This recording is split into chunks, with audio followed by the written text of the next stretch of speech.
салом бинандагони арҷманд, имрӯз 27 октябр аст. ман Хиромон Бақозода нашри имрӯзаи ахбори озодиро тақдими шумо мекунам ва дар ин барнома аз минбари баланди Остона даъват ба шарикиву ҳамкорӣ дар сатҳи Аврупову Осиёи марказӣ садо дод.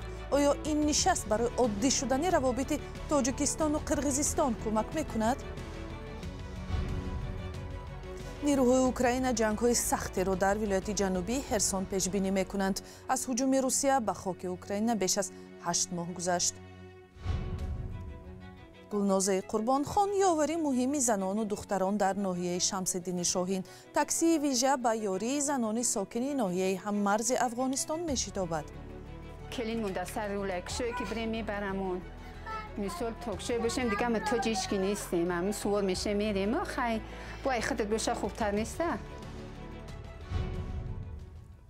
امروز در شهر استانا پایتخت قزاقستان همایشی پرزیدنتان تاجیکستان و دیگر کشورهای آسیای مرکزی با رهبری شورای اروپا شارل میشل صورت گرفت. دیپلماتی بلندپایه اروپایی با هدف بررسی مسائل همکاری‌های سیاسی و اقتصادی در قزاقستان قرار دارد و با امامعلی رحمان نیز مناسبت‌های تاجیکستان و اروپا را بررسی کرد.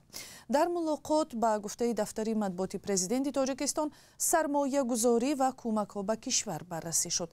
درباره نشست قبل از برنامه صحبت داشتم با شارح مسائل آسیای مرکزی در رادیوی آزادی مرحت شریف جان که این جلسه را مشاهده می‌کرد و نخست از او پرسیدم تا کجا ملاقات رهبران اروپا و آسیای مرکزی در پسمنظر ناآرامی‌ها در اوکراین میتواند مهم باشد؟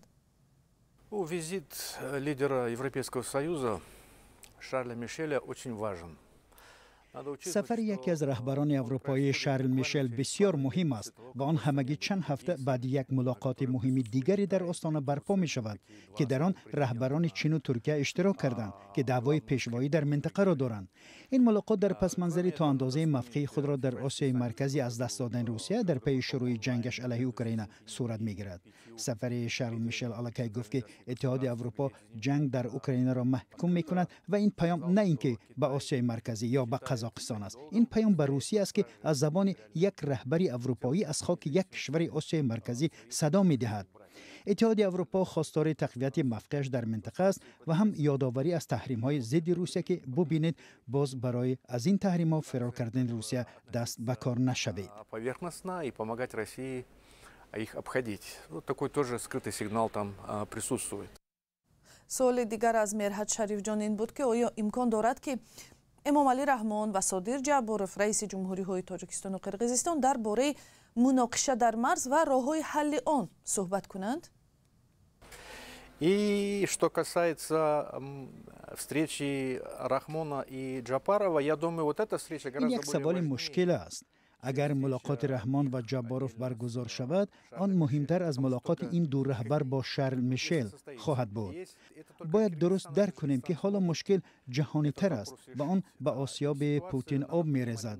چرا من چنین میگویم؟ پوتینی که ضد اوکراین می‌جنگد گفته است که خطهای سرحدی بعد پاشخوری اتحاد شوروی کشیده شده نادرست هستند. آنکه او در ملاقات اخیر میانه‌های ماه اکتبر با جعبارov و رحمان گفت که با خریطه‌های پیشینه کمک می‌کند، بیانگر آن است که نزاع به منفعت روسیه است، چون که او تجاوزش را به خاک اوکراین سفید می‌کند.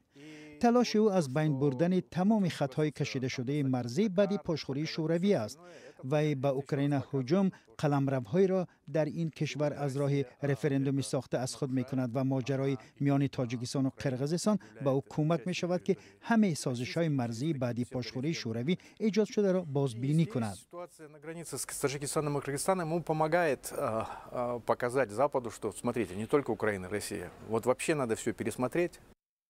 مرحت شریف جان شارح مسائل آسیای مرکزی رادیوی آزادی درباره ملاقات رهبران اتحاد اروپا و آسیای مرکزی صحبت می‌کرد. نیروهای اوکراین در جبهه اول جنگ میگویند انتظار جنگ‌های سخته در ولایت جنوبی هرسون هستند که آنجا روسیه نیروهایش را تقویت می‌بخشد. از طرف دیگر در خاک روسیه تمرین‌های پرسر و صدای برپا شد که روایت ضربه با موشک‌های اتمی بر رقیب احتمالی را تمرین کردند. جزئیات بیشتر در گزارش همکارم طاهری سفر. نیروهای اوکراین در خط اول جنگ روز چهارشنبه گفتند با نظرداشت تقویت نیروهای روسیه جنگی سختی را در ولایت خرسون انتظار دارند. نبردی قریب الوقوع در نزدیکی رودخانه دنیپر این را معلوم می‌کند که آیا اوکراین می‌تواند نظارت روسیه در جنوب کشور را سست کند. سربازان اوکراینی میگویند نیروهای روسیه خندق می‌کنند. روس‌ها موضع‌هایشان را تغییر می‌دهند. خدمات ما معلوم کردند که آنها نیروهای تازه جلب کردند. کمینگاه‌هایشان را مستحکم می‌کنند، خندق می‌کنند. آنها از نیروهای هوایی، توپخانه و سربازان ما می‌ترسند. در یک خط جبهه به گفته سربازان اوکراینی حمله‌های توپخانه نیروهای روسیه پس از چند هفته سکوت زیادتر شده است. مکالمه‌های بین نیروهای روسیه از ارسال سربازان علاوه‌ای به محل درک می‌دهند. با افزایش تنش‌ها روسیه و ناتو این هفته تمرین‌های سالانه نیروهای اتمیشان را برگزار می‌کنند. اما روسیه به تمرین‌ها سر و صدای زیادی افزود و در زمانی که کیف را به آمادگی از استفاده از بمب آلوده به مواد اتمی متهم می‌کند.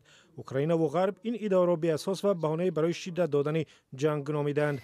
تلویزیون‌های دولتی روسیه کشتی‌های زیرآبی، بمب‌اندازهای استراتژیکی و نیروهایی را نشان می‌دادند که پاسخ به حمله اتمی رقیب را تمرین می‌کنند.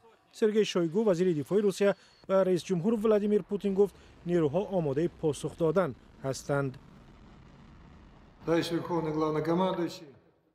رفیق فرمانده عالی بر اساس برنامه آماده کردن نیروهای مسلح روسیه تحت رهبری شما مشق‌های صورت می‌گیرند که در جریان آن ضربه فراگیر اتمی نیروهای استراتژیکی در پاسخ به حمله اتمی رقیب تمرین می‌شوند.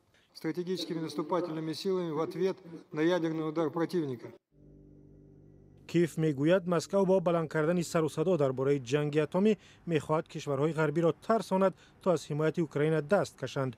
بعدی حمله‌های جوابی نیروهای اوکراین در ماه سپتامبر ولادیمیر پوتین با جلب صدها هزار سرباز نو به جنگ به قلمروش همراه کردن منطقه‌های اشغالی اوکراین و تهدید با اسلحه اتمی بحران را شدت بخشید.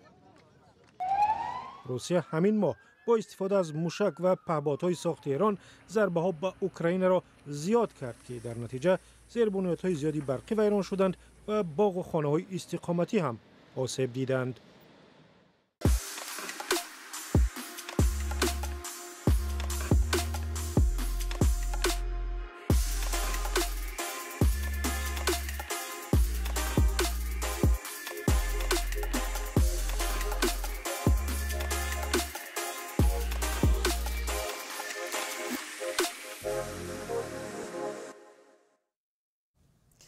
گلنوزه قربانخان یکی از محبوبترین چهره‌ها در میان بانوان ناحیه مرزی شمس‌الدین شاهین است.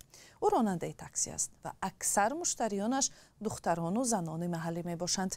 اگر احتیاج و ضرورت پیش آمد به زنی از دهه دوردست کمک دختر لازم شد، گلنوزه همان زمان سری چند بری ماشینش به یاری می شتابد. محمود رحمتزاده و قصه یک راننده تیکو از ناحیه هممرز با افغانستان. همگی 5 سال پیش از دهه تودنی به مرکز ناحیه شمس‌الدین شاهین کوچید.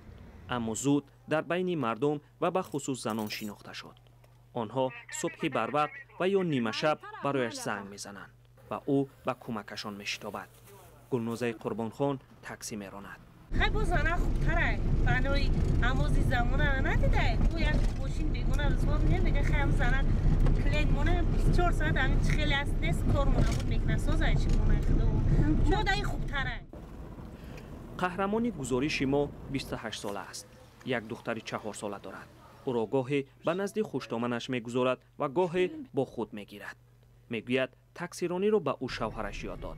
تعمیر ماشین را هم روزی که توی که اومدیم خطی مردکم استای ماشین مقصد های همه دیدم استای یاد گرفتیم ما شروع کردیم به استایی همینجور کسا که کار کردیم یاد گرفت حوض خودش اینا قبول میکنه مثال کرسکه میزنه حوض هم مشه خودش میکنه. این جفت با خواستی والدین و بدون عشق و عاشق اویله‌دار شده زود به یکدیگر انس گرفته‌اند. در جامعه سنتی و مردسالار تاجیکستان بعضی از زنان ماشین میرانند ولی بخش کمی آنها راننده تاکسی هستند. گلنوزه قربانخان میگوید نگاه‌ها به کار او در یک منطقه کوهستانی هم یکسان نیست. ولی خوشحال است که خوشتامن و خسورش او را پشتیبانی میکنند و مردم هم به کار او عادت مینمایند. ما خواستن میشتیم که کلین مونده سر رولکشوی که بریم میبرمون مثال توکشوی باشیم دیگه ما تو جیشکی نیستیم همون سوار میشه میریم خیلی باید خودت باشه خوبتر نیسته. اوج کاری او صبحگاهانه است. در لحظه هایی که مشتری ندارد به شوهرش در تعمیر ماشین ها یاری میدهد. حالا زن و شوهر باید این تنگیم را تعمیر کنند. صاحب ماشین از کلاه به سراغ آنها آمده است. ما برای همون دوستای خوب بودنشون گرفته آوردیم اینجا. کسی را تعمیر کرده ماشینش راضی ان. زن و شوهر ستایش مشتری ها را قدر میکنند ولی در فکر مهاجرت به روسیه هستند. میگویند در ماه یکجویه 4000 سومانی مییابند. به خرج روزگار میرسد ولی امکانی نو کردن ماشین و ساختن استخوانه بهترانه دارند. خودروی گلنازه تمغه تیکو است. این ماشین به منطقه های کوهی و در راه های سنگین زیاد تاب نمیارد. ماشین کوچکی که به گلنازه قربان خان و خانواده اش تا این دم نام و شهرت داده است. محمود جان رحمتزاده، آزادی، ناحیه شمس‌الدین شاهین. در شهر کابل هفته یک بار پهلوان‌ها از سراسر کشور جمع شده با هم قوه‌آزمایی می‌کنند. آنها گشتگیر هستند و آماده‌اند با رقیب از ناحیه دوردست این کشور جنگ زده سبقت کنند. در همین لحظه ها بسیاری آنها از خشونت و وحشت جنگ وطن خود فراموش می‌کنند و خواهش پیروزی و برندگی در سبقت روحیه ورزشی را هم در داخل میدان و هم در چشم تماشابینان آن پر می‌کند. همکارم کیومر سیاتو از یک روز کشتیگیران افغانستان گزارش می‌دهد. هر روز جمعه صدها نفر در کابل برای دیدن مسابقه گشتی گرد هم می‌آیند. ورزشکاران تنها از کابل نیستند. از ولایت‌های دیگر افغانستان هم در این مسابقات شرکت می‌کنند. هر ولایت از تخار، فاریاب، بخچه، کندوز، از هر ولایت افغانستان در پهلوان است. هر جمعه مسابقات پهلوانی است. این ورزش در بین مردم به نام گشتی چپنگی معروف است، اما نام اصلیش کورش است. مسابقات رسمی آن در تالارهای مخصوص و مجهز برگزار می شود، ولی اینجا در روی زمین خشک و خاک آلوده. میدان بیلر همونطور خشک.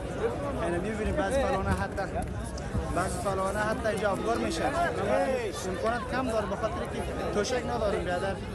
جای صحیح نداریم. یعنی خودتون میفهمین میدانی است. حتی شخصا خودم چندین بار پای ما افگار شده است، دستم افگار شده است. بازم شوق است. یعنی من یک ساتیری دادم روز اینجا. یگانه تالار کورش در کابل تنها برای مسابقات رسمی و مراسم خاص ورزشی باز می شود.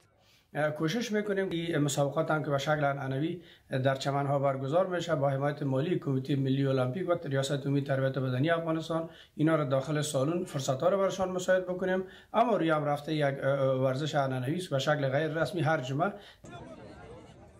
فدراسیون کورش در افغانستان 10 سال پیش تشکیل شد. آن یک بخش ریاست ورزش یا تربیت بدنی آن کشور است، ولی تا زمانی به تالارها کوچیدن مسابقه های هفته‌ای آن در روی زمین ادامه خواهد کرد. و حالا جزئیات یک خبری که از دیروز در رسانه‌های جهانی میچرخد، در حمله دیروزه به یک عبادتگاه شیعیان در شهر جنوبی شیراز ایران دست کم 15 نفر کشته شده است. این حمله را گروه جنگی دولت اسلامی به دوش گرفت. تلویزیون دولتی ایران گفت که حمله را در مقبره شاه چراغ ساعت‌های نماز شام یک مرد مسلح انجام داد که بعداً بازداشت شده است. در این حادثه 19 تن دیگر هم مجروح گردیدند. پرزیدنت ایران ابراهیم رئیسی تهدید کرد که پاسخ تنده خواهد داد. در گذشته هم گروه دولت اسلامی مسئولیت چند حمله را در خاک ایران به دوش گرفته بود.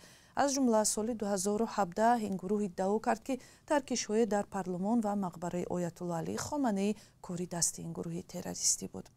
و گزارش‌های بیشتر از این را در کانال آزادی ویدیو در یوتیوب سامانه آزادی و شبکه‌های اجتماعی ما در فیسبوک، ادناکلاسنیکی و توییتر پیدا کنید.